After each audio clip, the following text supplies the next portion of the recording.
Shalom saudara-saudari terkasih, sidang jemaat yang diberkati Tuhan.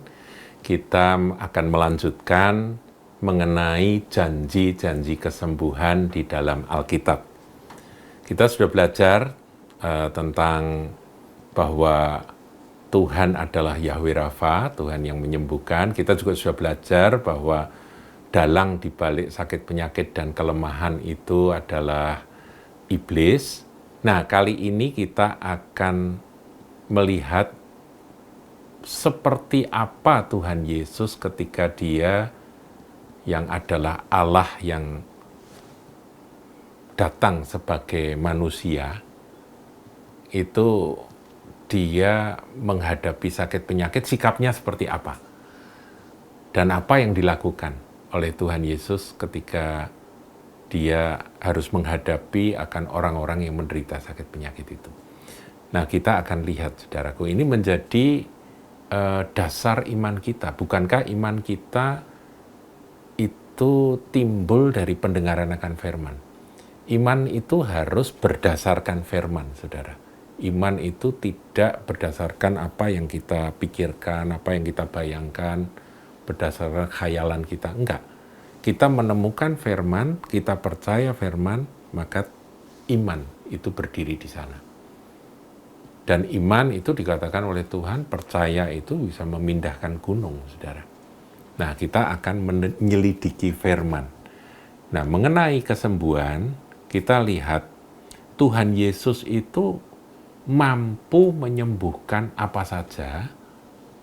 Dan pertanyaan yang lebih penting, kalau mampunya ya Dia Tuhan pencipta, pasti Dia mampu ya. Orang mati pun Dia bangkitkan. Orang buta sejak lahir pun matanya bisa muncul ya, biji matanya bisa dimunculkan oleh Tuhan. Jadi kalau soal mampu, Tuhan mampu. Tapi pertanyaan yang lebih sering muncul di dalam diri kita adalah, Tuhan itu apa mau menyembuhkan? Nah, tadi kita sudah belajar kan bahwa kalau ada dosa, ya dosa selesaikan dulu. Apakah Tuhan mau menyembuhkan? Mau.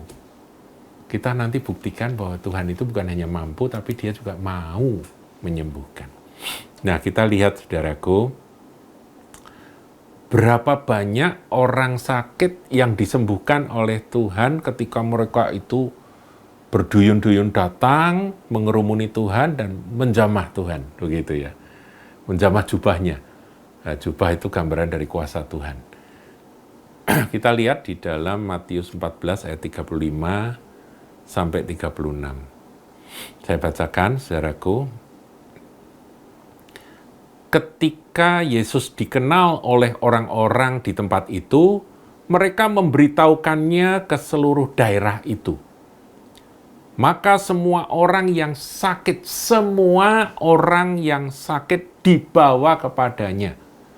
Saya mau sedikit mengajak saudara merenung kata semua orang yang sakit. Di daerah tersebut, orang-orang mengenali, Yesus datang, begitu ya. Terus mereka dari mulut ke mulut ngomong, kemudian semua orang yang sakit. Kamu sakit apa? Aku sakit encok. Ayo ikut. Kamu sakit apa? Aku sakit nafasku sesak, kena COVID gitu ya. Ayo ikut. Siapa lagi? Aku sakit ini stroke. Ayo. Aku sakit apa? Sakit flu. Ayo. Sakit apapun. Aku kanker. Ayo. Semua, saudaraku. Semua datang kepadanya, kepada Yesus. Itu ayat 35. Maka semua orang yang sakit dibawa kepadanya. Ayat 36, mereka memohon supaya diperkenankan menjamah jubahnya. Karena mereka sudah belajar, banyak orang nyentuh jubah Tuhan sembuh. Mereka minta diperkenankan pegang jubah Tuhan. Dan Tuhan tidak menolak. Kemudian dikatakan apa? Dan semua orang yang menjamahnya menjadi sembuh. Ada tertulis, saudaraku. Semua orang sakit dan semua yang menjamahnya menjadi sembuh. Sekarang Tuhan Yesus ada di mana, saudara? Ada di sorga? Enggak. Tuhan ada di sorga, tapi dia juga ada di mana-mana. Dia maha hadir, saudaraku. Di mana ada iman, di mana ada kasih kepada dia, Tuhan ada di sana. 2-3 orang berkumpul di dalam namanya, dia hadir, saudara. Nah, kalau Tuhan hadir, kira-kira jubah-jubahnya ada apa enggak? Maksud saya, kuasanya itu ada mana? Tuhan Yesus tidak berubah dari dulu, sekarang, dan sampai selama-lamanya. Dia enggak pernah berubah. Kasihnya enggak berubah, kuasanya juga tidak berubah. Jadi saudara bisa menjamah jubah-jubahnya, kalau Anda percaya. Dan sakit apapun sembuh. Nah, sekarang kita lihat Matius 9 ayat 35. Matius 9 ayat 35, ini bagus, saudaraku. Judul perikopnya, belas kasihan Yesus terhadap orang banyak. Saya bacakan satu ayat saja, ayat 35. Demikianlah Yesus berkeliling ke semua kota dan desa. Ia mengajar dalam rumah-rumah ibadat dan memberitakan Injil Kerajaan Sorga. Yang dilakukan Tuhan adalah memberitakan Injil Kerajaan Sorga. Serta, nah ini penting kata serta, selain Tuhan memberitakan Injil Kerajaan Sorga, serta, ini yang dilakukan oleh Tuhan, melenyapkan segala, kata segala garis bawahi, penyakit dan kelemahan. Diulang lagi, penyakit dan kelemahan dan penyakit. Tadi kemarin-kemarin sudah saya uraikan tentang bedanya kelemahan dan penyakit. Segala, artinya tidak ada yang tidak bisa dilenyapkan. Sakit maupun kelemahan yang ada pada manusia. Itulah kerjaan Tuhan Yesus. Itulah karya Kristus. Dan saya ulangi, Tuhan Yesus tidak berubah. Dari dulu, sekarang, sampai selama-lamanya. Nah, sekarang kita lihat, saudara, tadi kan bicara tentang mampu dan mau tadi ya. Kita lihat sekarang Matius 8. Saya suka dengan ayat ini.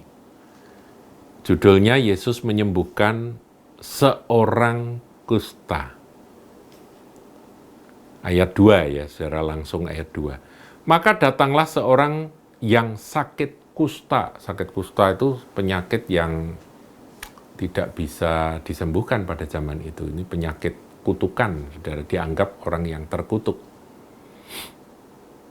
Seorang yang sakit kusta datang kepadanya, lalu sujud menyembah dia dan berkata, Tuan, jika Tuan mau, Tuan dapat mentahirkan aku. Ayat 3, lalu Yesus mengulurkan tangannya, menjamah orang itu dan berkata, aku mau, jadilah engkau tahir. Seketika itu juga tahirlah orang itu dari kustanya. Ini bukti, saudaraku, bahwa Tuhan bukan saja mampu mentahirkan kusta dari si kusta tadi, si sakit itu, tapi dia juga mau. Makanya Tuhan menjawab, aku mau. Dan dia ulurkan tangan, menjamah orang tersebut, dan menyembuhkannya. Saudaraku, saudara jangan pikir bahwa Tuhan tidak mau menyembuhkan saudara. Dia mau. Jadi, biar ayat-ayat ini membangun iman kita. Dia mampu, tapi dia juga mau. Ibrani 13 ayat 8 yang tadi saya ulang-ulang. Yesus Kristus tetap sama baik kemarin maupun hari ini dan sampai selamanya. Tuhan Yesus memberkati.